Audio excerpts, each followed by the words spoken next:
This podcast is brought to you by Again and Forever, and by Casa de la Zisa.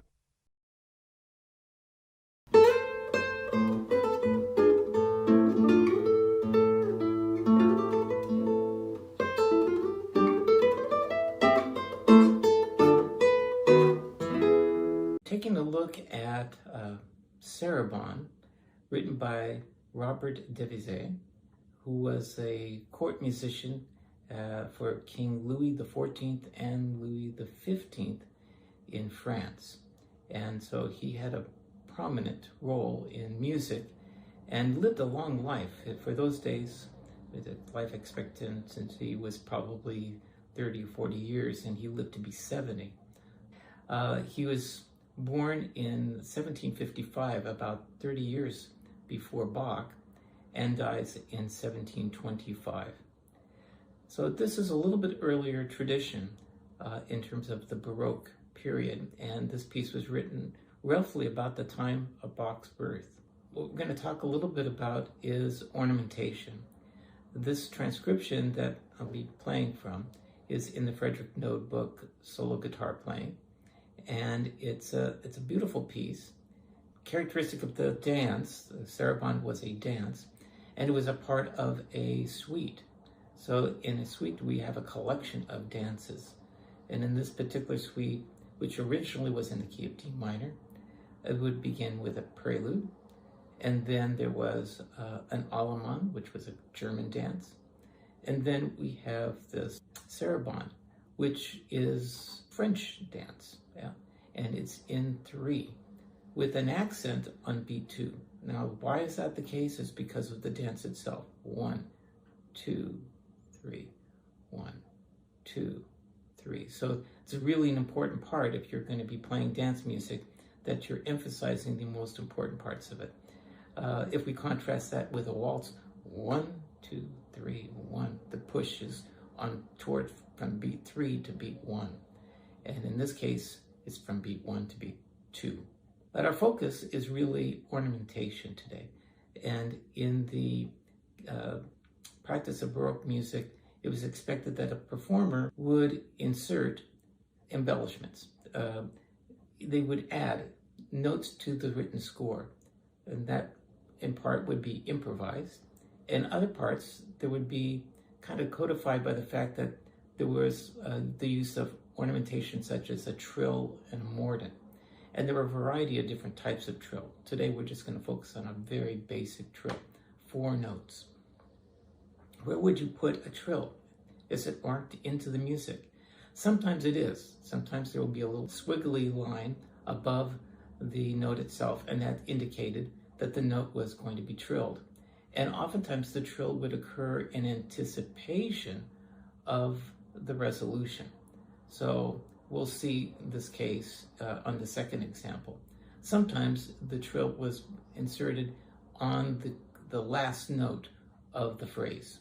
And that's what we're going to see in this particular case. It's going to be the last note of the phrase that we're going to see where we're going to put the trill. So I'm looking at measure 4. And in measure 4, we have just an E chord. And if I play that E chord, like that, I could roll the chord. Yeah. And typically in a Baroque practice, if you did that, you play the bass note on the beat, and then the chord is arpeggiated afterwards. This is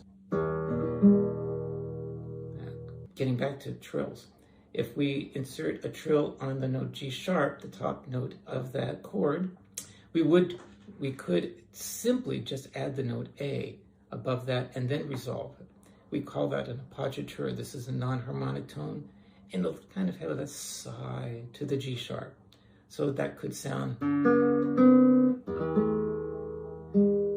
yeah? And the length of it would be roughly about half the length of the note indicated. Okay, so if I did that with a trill though, I would be playing at least 4 notes, and I'd play the note A, emphasizing it, and then I'd have a pull off, a hammer, and a pull off. Yeah, and I'd probably hold that first note a little bit longer so I can hear the dissonance and kind of savor that.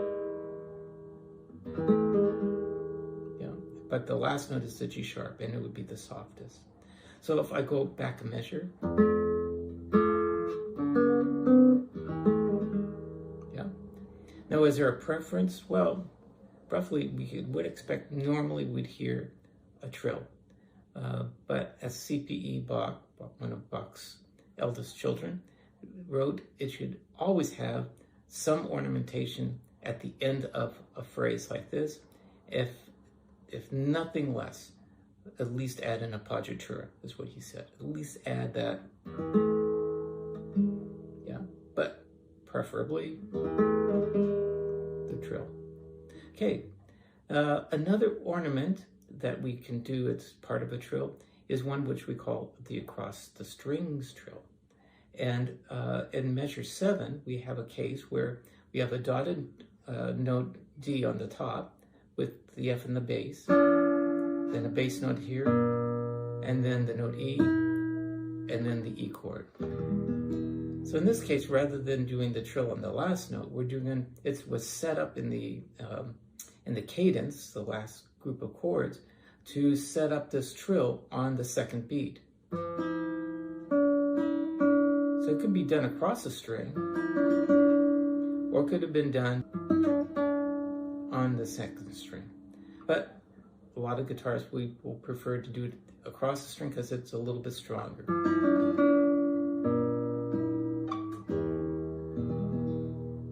Yeah, all together that would sound.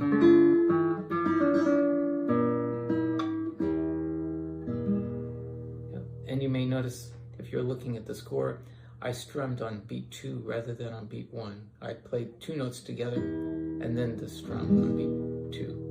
And in fact, that whole measure, which is just marked with 1 chord, could have had a lot more notes. So it could have been,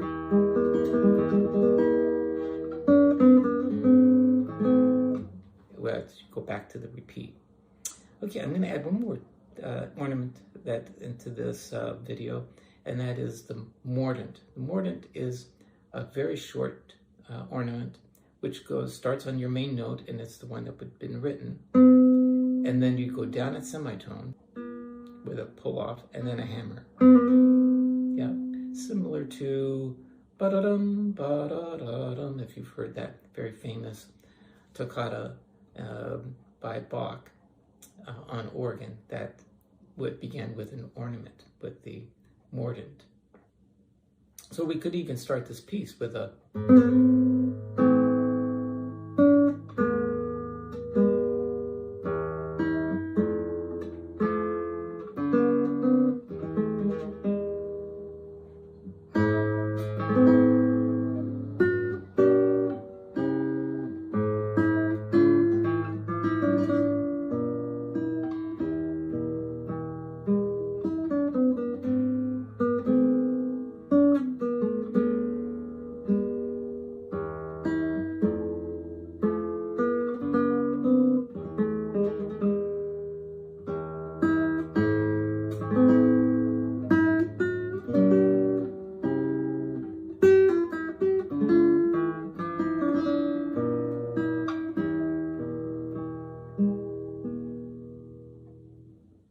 Okay, I hope that helps, and I'll look forward to your comments.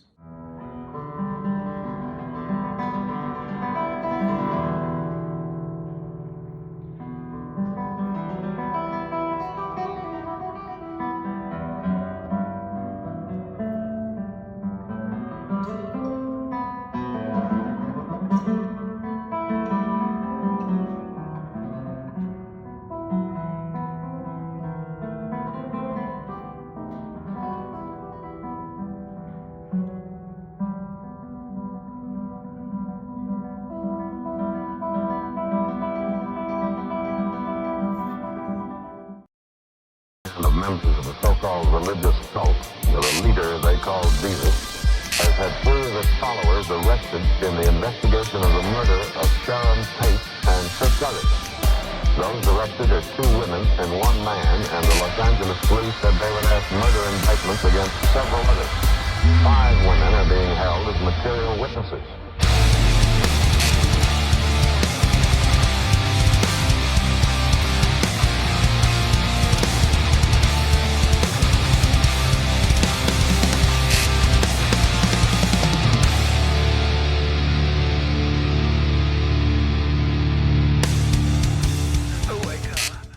hello, Yuri. It's great to have you here. Thank you for joining us.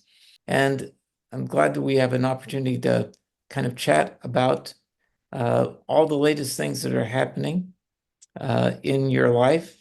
You've been recording how many albums with Naxos? With Naxos, three. Three. Sorry, no, two. Third one is in the works. But total five albums so far. And good morning, and thanks for having me. It's been how many years since we've known each other, and how many years I've been coming to Portland to play? It's been five, I, something like that. More than that. I think it's been more than that. Yeah, because um, you performed when we were in Northeast Portland. Right. Yeah. And yeah. So I would say probably closer to seven, maybe more. Yeah. Yeah. Yeah. Well, one more time. Coming. Yes. Well, it's good because people have now become um, more familiar with your playing, and they're very excited to hear you perform.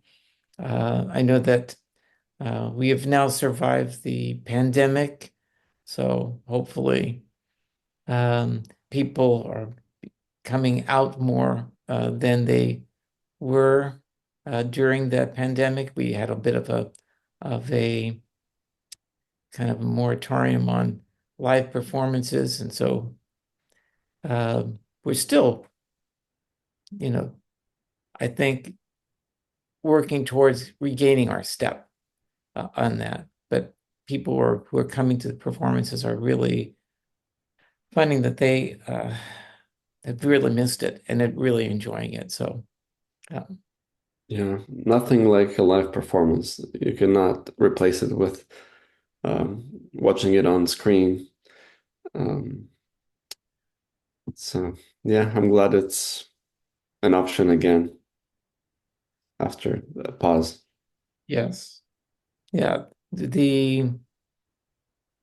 that process put us through a lot of different types of things, but there's a lot of new things that like to focus on in your playing. But as I had mentioned uh, before we get a chance to talk here, um, there are a lot of people who are contributors to your place now. And it's always interesting that people kind of get an idea that of your journey as a musician. So you've been very independent in terms of being able to find um,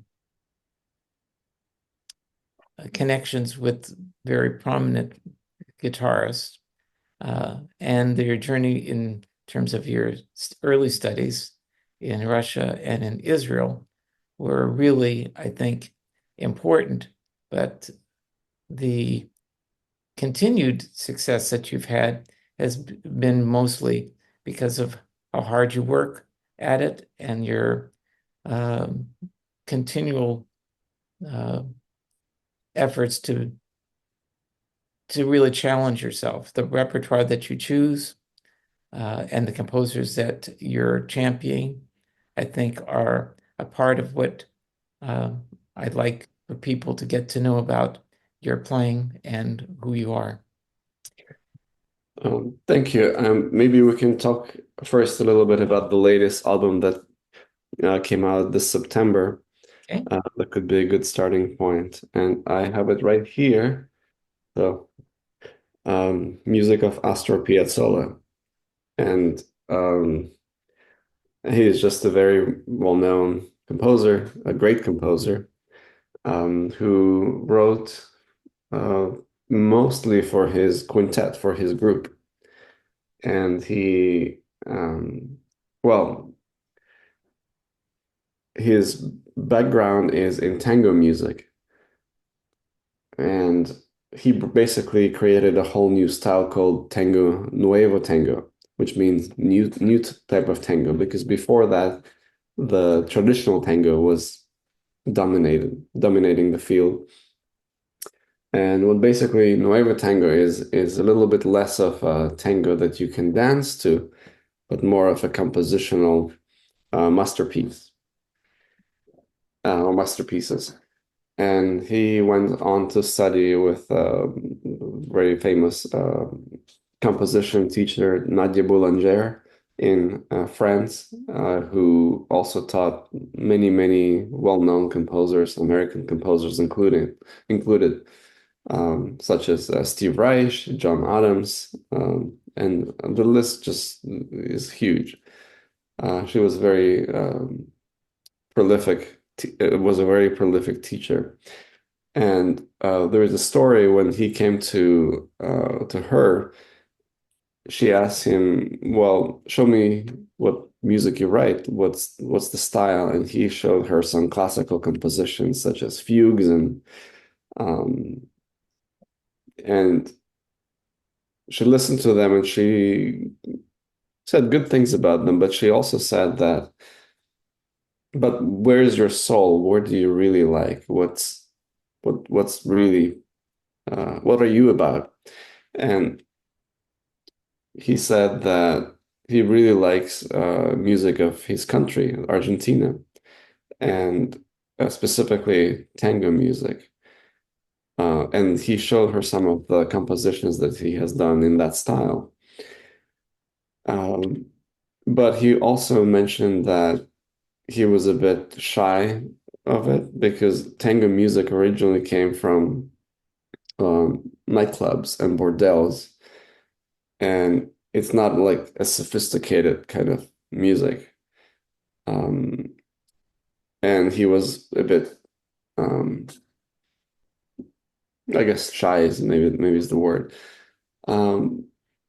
But she actually encouraged him to continue writing in that style and develop this whole new tango nuevo style of composition. And that's exactly what he did for the rest of his life. He dedicated his life to writing tango music in this nuevo style. And I think he's an absolute master of melody. For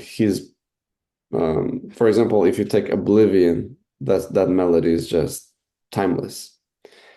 I think he's definitely heavily influenced by Johann Sebastian Bach. And I've always loved his music. I've played quite a few pieces by him in the past, including the History of Tango for Guitar and Flute. And there was this opportunity to record a full album of Piazzolla. I mean, I jumped in it. And in this album, I recorded a tango suite, which was originally written for two guitars. And we recorded it with another guitarist, Piotr Pachomkin, who lives in Germany, who was my classmate when I was studying at the Peabody Conservatory in Baltimore. We studied with the same teacher, and we struck a connection, and then over the years we maintained it, and finally we got to collaborate on this album. So we had rehearsals over the internet. It was happening during the pandemic, and then he was able to come to California, where I live. We had some rehearsals, and then we met in Canada again before the recording, and then rehearsed again, and then we recorded the piece. So Tango Suite is extremely virtuosic, three-movement, large work. And it was originally written for the Assad duo. And they kind of pioneered the piece, and they set a very high standard in terms of tempo, in terms of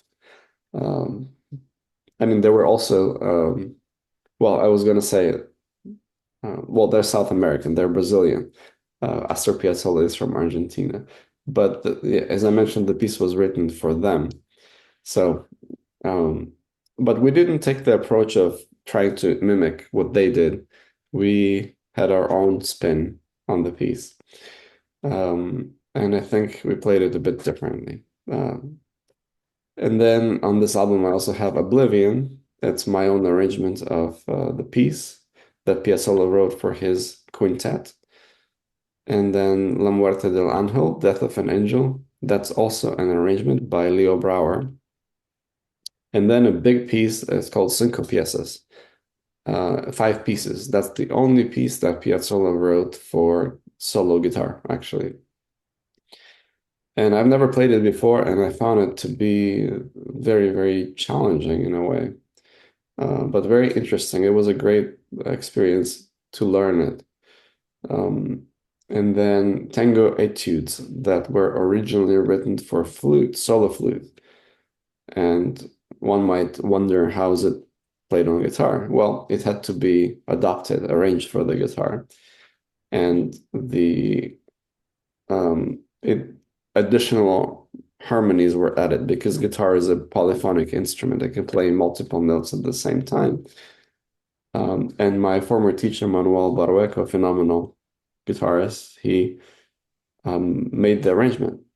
And I think the piece is really, really wonderful, and it works on guitar. I know there are etudes, they're called etudes, but often etudes are very, very good pieces, such as etudes by Villa-Lobos that we have, the 12 etudes. I think they're wonderful pieces, not only from the technical standpoint, but musical. So that's the album, and it came out end of September, and it's available everywhere. It's on streaming, it's on all the streaming platforms, and I have physical CDs that I'll be bringing with me to Oregon when I'll be playing there. I will definitely play music from the latest album, and I'll play music from my previous album, which is music by a Russian composer, Konstantin Vasilyev. That's a whole other story, but he's a Russian composer who was born in Siberia, where I was originally born as well. He moved to Germany, and that's where he has been for the last 20, 30 years. So that was another project that I did right before this one. And my program, it typically consists of music that is varied. So I like to program my concerts in such a way where the listener gets to experience many different things, rather than, oh, here's a whole program of one composer.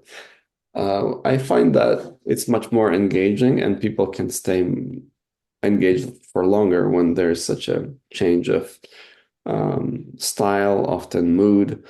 So yes, I'll be playing Piazzolla, Vasilyev.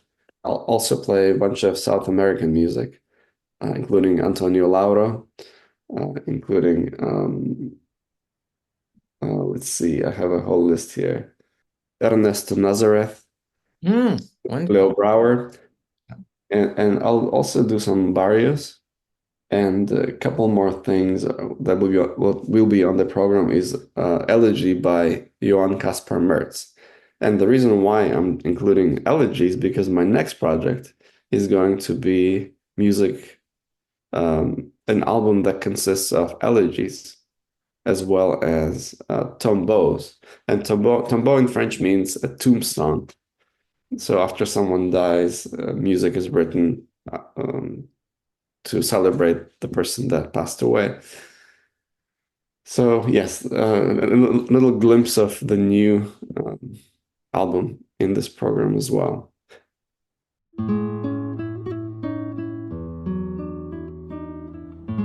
CDZ Collegia Musica is a 501c3 nonprofit organization. It is a kind of school of music, a concert series, and an agency that promotes the musicians, dedicated artists, and educators who we feature as our performers. The goal of the Collegium is to bring community together through music performance. These performances vary in musical style from classical to jazz, and music from different parts of the world, from India to the Middle East. That'd be like Persia and Japan and China. The goal is to also educate us to how music functions, not so much as a musical universal language, because there are differences in the way that these languages of music are expressed, but to educate us to be able to be more appreciative, not only of the music, but the culture it represents. And by doing this, it brings community together.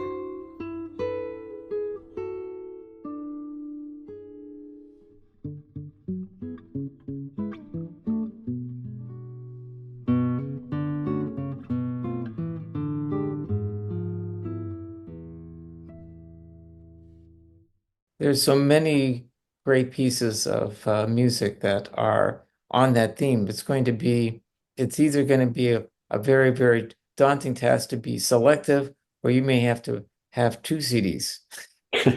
Well, I'll have to go with what speaks to me the most. Yep. Yep. And of course, as you're describing, the importance in your program to be presenting a variety of musical experiences. So, Yeah, it's a journey. That's the whole point of coming out to a concert. It's not just to hear very clean, accurate playing. We can hear that on the screen, but it's the whole experience. It's meeting the artist. It's being with other people. You know how people used to come to an opera house. It was a whole experience. It was not just to see the opera. It's to see their friends. It's to hang out. It's to celebrate being together. that's true. That is true. And um, when you read stories in particular in the early 20th century, Paris was a real center of music at that time. So many great composers, and they all became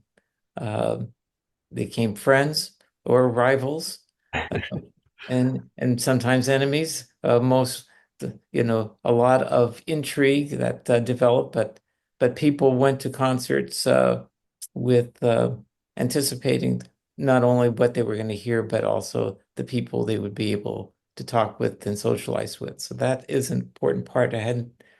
Sometimes I don't think about that part. That's good point.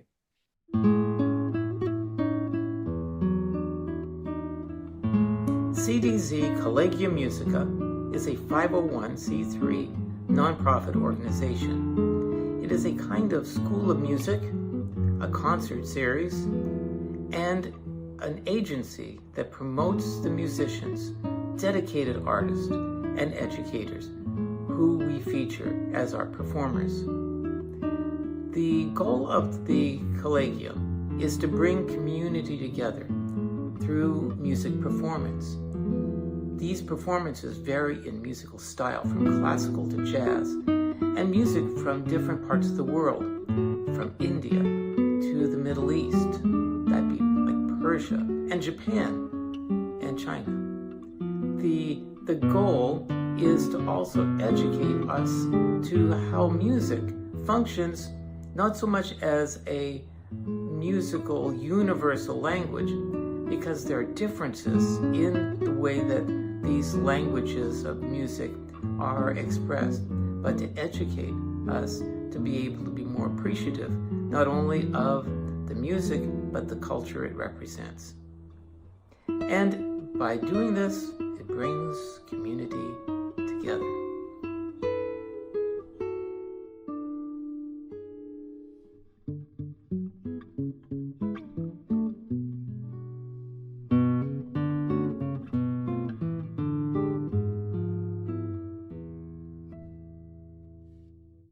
So the projects that you've been engaged in doing with recording have focused on the music of Bach, Vasiliev, Piazzolla, and Brouwer, a number of other composers. If you're looking for what attracted you to these particular compositions or composers, do you think that there is any common thread that you find uh, that fascinates you and kind of speaks to you as a performer? Well, that's a great question. I think what it is, it's a combination of things. For me, a piece has to be interesting to me on multiple levels, both intellectually and emotionally. And if it's just one of those, I don't think I want to play it as much. So it has to be a challenge and uh, well, I guess I shouldn't say challenge. I should say beauty is what attracts me. If I find something beautiful, time does not exist anymore. I will work on it until I can get as close as I can to that ideal that I have in my head. So yeah, I think it's beauty. It's and the beauty can be lots of different things. Some people find beauty in complex things. Some people find beauty in simplicity. And often I discover beauty in different ways. Sometimes, as I mentioned, in complexity. Sometimes it's in simplicity. Sometimes it's just how can I make this particular note the most beautiful note that I can? And that to me is beautiful. You were talking about Piazzolla. It's a piece, I think, Oblivion, Yeah. and commenting on how beautiful and haunting the melodic line is. And there are some composers who have a gift, I think, a special gift in terms of the creation of melody that seems to speak to us deeply.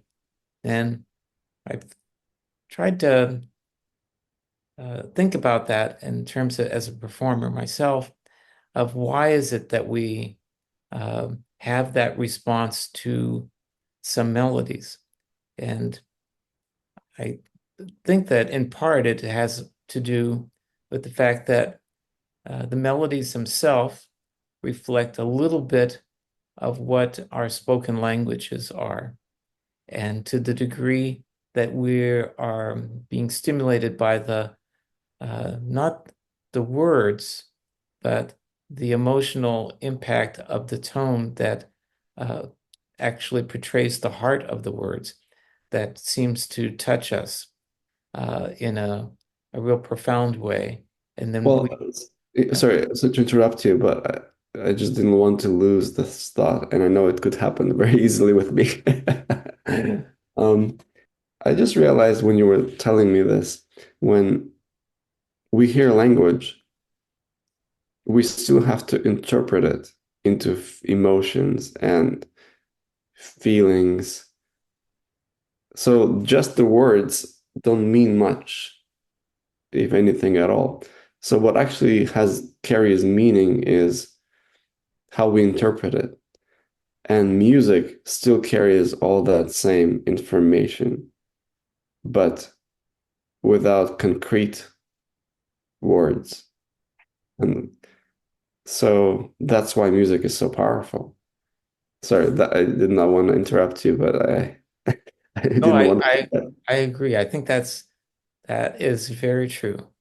There's as in both of us are instrumentalists, so we like the fact that we have um, music that we can interpret, and there are many choices in terms of how we hear that music in terms of what it's expressing. Um, and for the general public, that's uh, maybe not as clear sometimes because they're used to listening to songs where the words are actually um, there and are portraying a meaning. And of course, a very fine singer will create a nuance that, of course, can portray a variety of different emotions compared to other maybe interpretations of the same piece, which serve, but still the words seem to anchor the story so that there really is no way to escape it.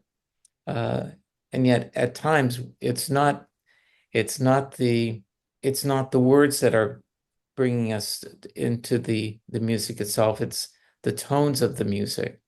And so for the public, being sometimes able to, as instrumentalists, to try to educate or to help them be able to understand that they have, as a listener, the full range of being able to interpret and experience the music, how it's speaking to them individually. Because as artists, we have one viewpoint, but the listener is hearing it from their world. It's an amazing contrast. If you asked 10 people when they hear a song what was the song about, they would point to the words and say it's about blah blah blah. But when you do the same thing with an instrumental piece, you could have 10 people that you selected, and all 10 would have a different but maybe very similar powerful response to the music. I think music can reach more people than language because it speaks directly to the people, unlike language. Language is acquired skill, but music, I think kids, look at kids. The first thing they do is they start singing. They don't start talking. There's something to be said about that. It's more primitive kind of, not maybe primitive is not the right word, but a more raw emotion. Directly it speaks to the emotion. Yeah, I agree. Well, as I was listening to you talk about the composers that you've been attracted to and you've been performing, quite a few of them are South American composers. And one composer that you have a great attachment to is the music of Bach, which of course is not a South American composer, but when we look at and listen to the music of Piazzolla and Villa-Lobos in particular, both of these two composers were heavily influenced by the music of Bach. We hear that in their aspect of counterpoint, but also in sometimes even their creative element of creating melodies. I mean, it's when we think of the music of Bach, we oftentimes think of the fact that he wrote these phenomenal fugues and very, very powerful, complex pieces of music.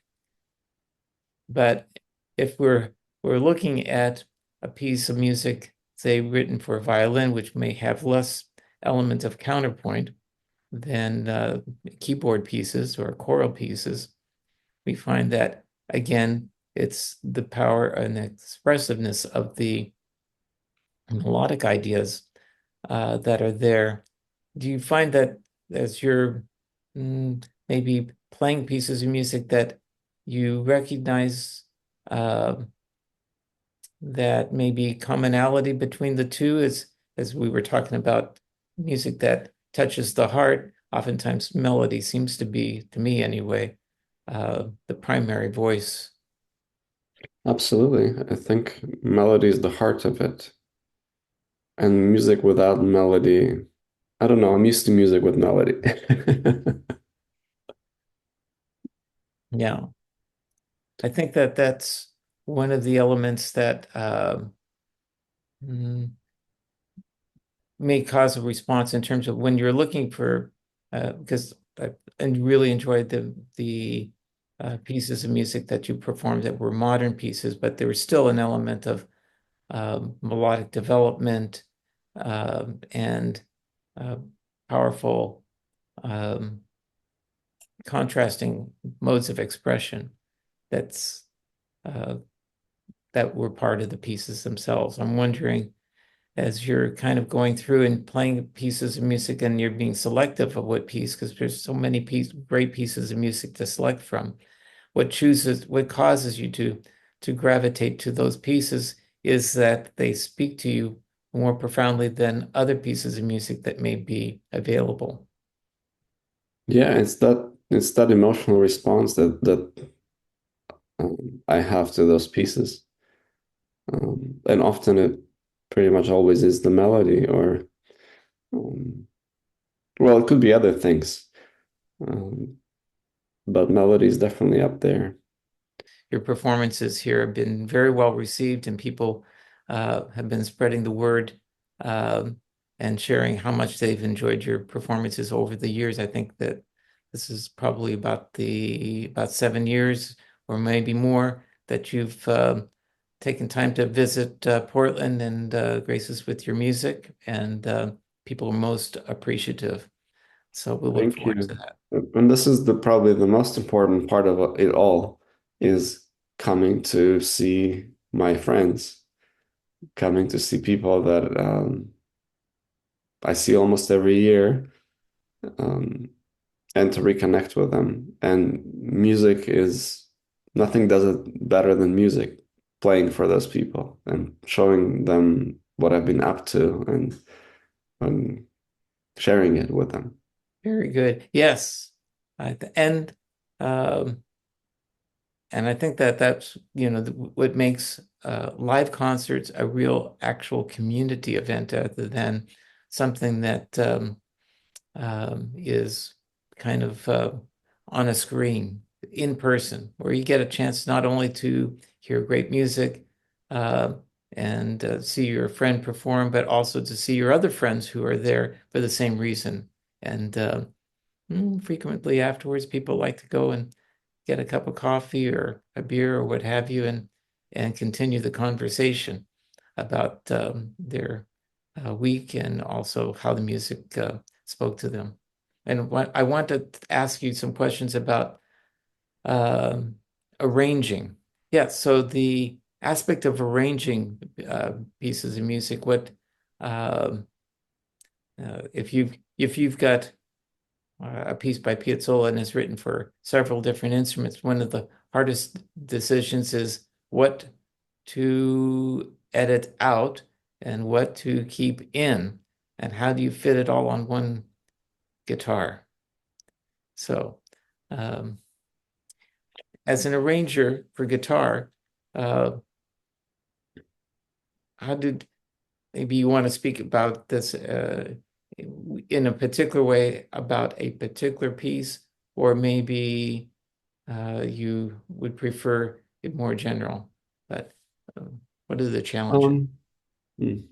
Well, it really can vary because if you take a piece, let's say, you can be working from a piano score.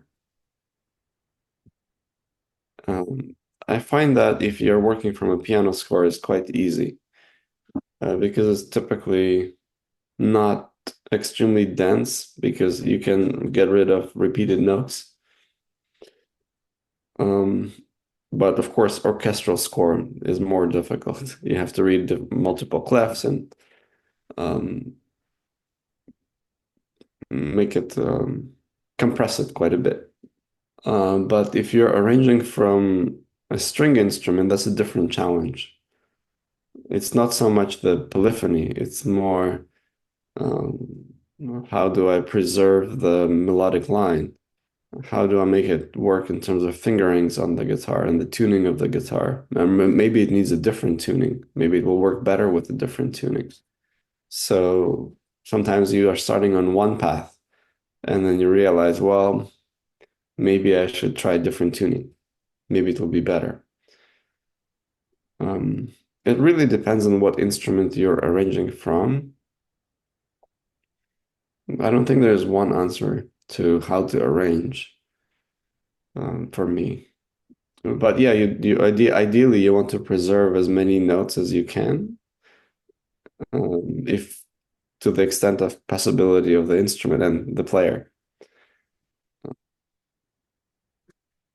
So that's the aspect of taking a piece of music that you're that has a multitude of instruments, and that you're trying to compress it for guitar. Uh, the doubling of tones, as you mentioned, would be an easy thing Well, to sometimes it's compressed, but other times it's expand because guitar is a polyphonic instrument. But if you're arranging from a single line, you can add things like those tango etudes I mentioned earlier. exactly. Yeah, then that becomes a part where you're doing conversely, you're looking at a melodic line and Mm. inferring what harmonies would complement that, and that's a much more creative element because you're adding something which is implied, but not necessarily with Yeah. with a singular result. I mean, there could be many different ways in making those choices. Arranging is extremely creative and is an extremely creative process, I think. Not only you have to know the instrument, you have to really imagine it. There are many different ways it can be done. So would you say that in arranging for guitar, that arranging is a little bit sometimes like orchestrating? Absolutely. I mean, guitar is a small orchestra, the famous saying of Segovia, which is true. So you have to know which instrument gets what, which section gets what, in your orchestra, and how to write for those sections. Yeah, Yeah, that uh, point is, I think, really unique in some ways, for classical guitar, because we do think oftentimes in terms of the varied timbres that we can get that sometimes do suggest particular orchestral types of sounds, a bright sound like a brassy sound, a warmer tone, and a little more nasal tone for an oboe. Uh, so we have the tonal range, but also the aspect of counterpoint. So yeah, so if you're looking at those Piazzolla etudes, uh, I'm surprised that because they were the product of Barrueco's um, thinking arranging. that Yeah, what yeah, what would happen if I did that? And just imagine if someone else took the same etudes and they yeah. went a different route. It could be an equally interesting result with a completely different approach. Yeah. Yeah, So yeah. arranging can actually be in terms of composition, um, as much a composition as a completely original idea arranged. I'm thinking right now about the Villa-Lobos Bachianas Brasileiras. You know how Yes, he originally wrote it for 8 cellos, and then there's a guitar version with voice. yes. Completely different sound. Um, but the arrangement was done by composer himself. Can you think Um, of any other composer that might have done such a thing? yeah, Or, well, is, Bach did, for example, he did uh, the E major partita, the third partita, and then the keyboard work. It's this slightly different, but almost the same. yeah, it's interesting how we sometimes, and the results of those pieces are quite a bit different from each other. They're not as if they are um, entirely the same. It's not as if he just simply rearrange the tones to fit the instruments. They're creative changes that occur in the music itself. In a sense, Bach started that even when he was handling some of the pieces by Vivaldi, and he transformed them into something I personally think even grander than what Vivaldi had originally conceived. But Mhm.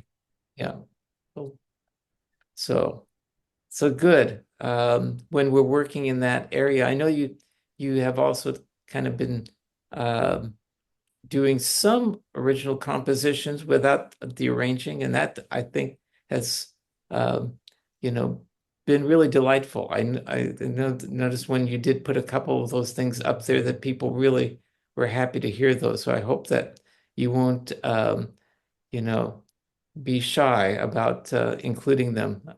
Uh, It's it's Well, it's okay to be a performer and composer, and a lot of times, it as classical performers, we've kind of shied away from thinking of ourselves as composers, but uh, oftentimes that's what we've found, the repertoire has been conceived of largely people who were great performers, but also great composers. Well, there's definitely I'm saving it for the future a little bit more if I could come up with some original ideas. But it's a I enjoy it as well.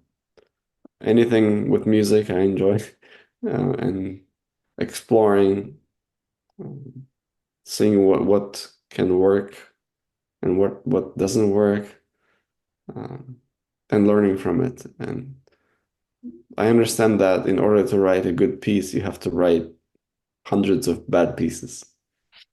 Well, the pieces we've heard so far have been great. I think that it's good that you're doing that, and want to encourage you to continue to do that, because I think that we learn a lot when we're composing, because we're also learning from the people that we admire as composers. We're drawing from that which we have learned from, and I think that that's enhanced when we've taken a really close look at the score and asked ourselves, in many cases, why? Why did there were 3 or 4 different choices you could have done? Why did you choose this? Mm. Sometimes it's not why you put this note there. Sometimes it's why did you not put this note there? It's it could have been this chord or that chord, but you left out the third, or you left out a voice that would have given a clearer idea.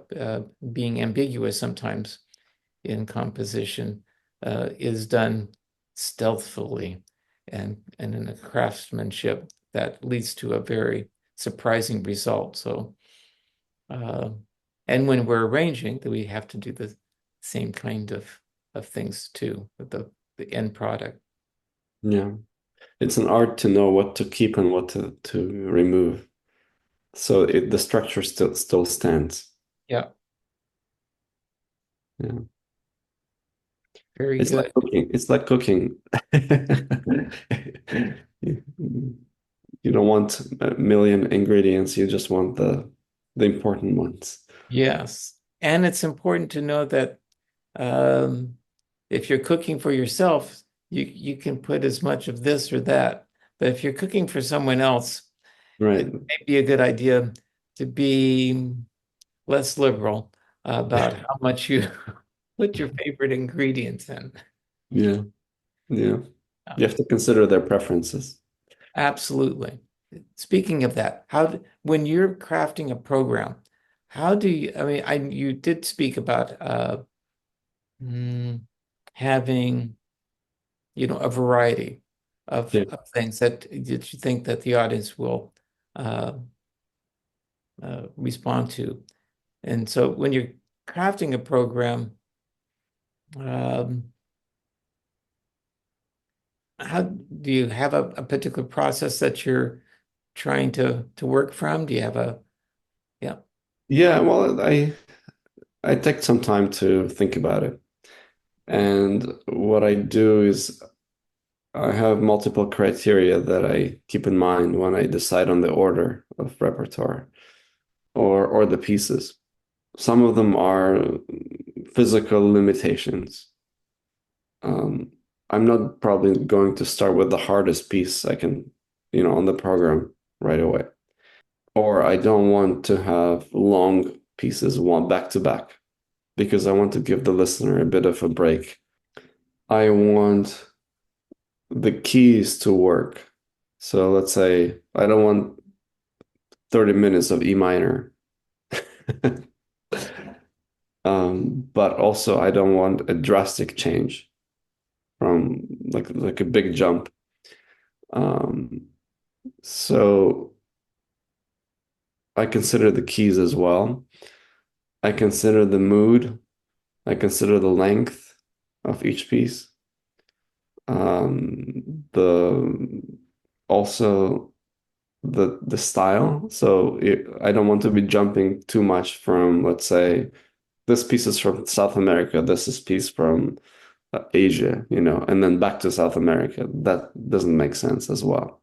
So everything, as much as possible, I wanted to have a flow, a logical sequence. Um, and I just try to do it to the best of my ability, not only intellectually, but also does it feel right? Does it feel good to go to that next piece? Or Mm. does it feel forced? Yeah. So that's important, I think, for maybe those who are joining us in this video to understand that when you go to a concert, the performer has thought about these kinds of things. It's not these are the pieces they learned this last year, or these are their favorite pieces. But maybe even from the very beginning of that journey, they've been thinking, okay, I'm creating a program here.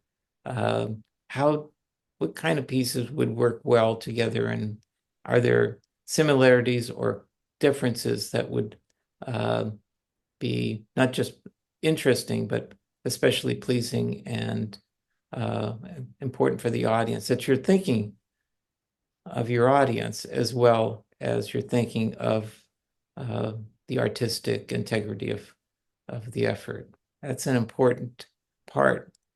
Sometimes as a person who's